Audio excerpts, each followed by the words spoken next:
છે કે તમે લીગલ એક્શન લીધા પછી તમે મારી મમ્મી જ્યારે ઘરમાં એકલી હોય ત્યારે તમે એને ટોર્ચર કરવા, એમને ધક્કો મારી, તમે તમારી દાદાગીરી બતાવવા તમે મારા ઘરમાં ઘૂસી ગયા અને એમને મારવાની કોશિશ કરી. આ મુદ્દો ઈ છે.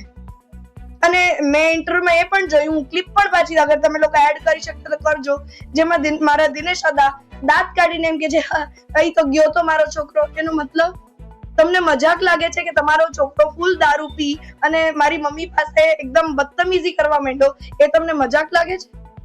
કે તમે દાંત કાઢતા કાઢતા કહો છો કે અહીં તો મારો છોકરો ગયો તો? એટલે વિચાર કરો કે એક માં દીકરી છે, આટલા વર્ષોથી પોતાની જાતે એકલા રહે છે. આજે હું પાટીદારની દ્રષ્ટિએ વાત કરું તો પાટીદાર સમાજ છે ને ખુમારી વાળો સમાજ છે.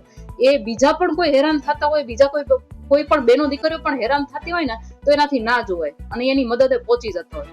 પણ આ પરિવારમાં જે એમના મોટા પપ્પાની જે વાત છે દિનેશભાઈની, એનું મેં એવું વર્તન જોયું કે બીજેપીમાં છે એક હોદ્દા ઉપર છે કે જસદણના પ્રભારી છે, એની પાર્ટીના નારા છે બેટી બચાવો બેટી પઢાવો, પણ એને તો એ ક્યાંય સાઈડમાં મૂકી અને પોતાની જ ઘરની બેનો દીકરીઓને આવી રીતે હેરાન કરતા હોય.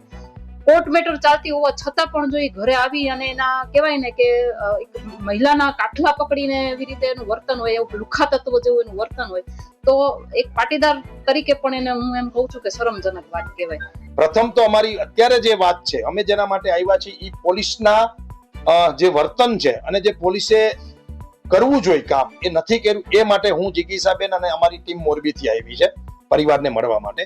અને બીજી જ્યારે વાત છે મિલકતની, તો એ તો આમ હવે તો એમ કહેવાય કે ઘર ઘર કી કહાની છે. એટલે એ વિષય કોર્ટમાં પતે તો કોર્ટમાં અને સમાજના સ્ટેજ ઉપર પતે તો સમાજના મોભીઓ દ્વારા એ પતશે, એ મને વિશ્વાસ છે. પણ હાલ પોલીસનો જે રોલ છે એ નિંદનીય છે અને એમાં પોલીસે કામગીરી કરવી જોઈએ એવું અમારું માનવું છે.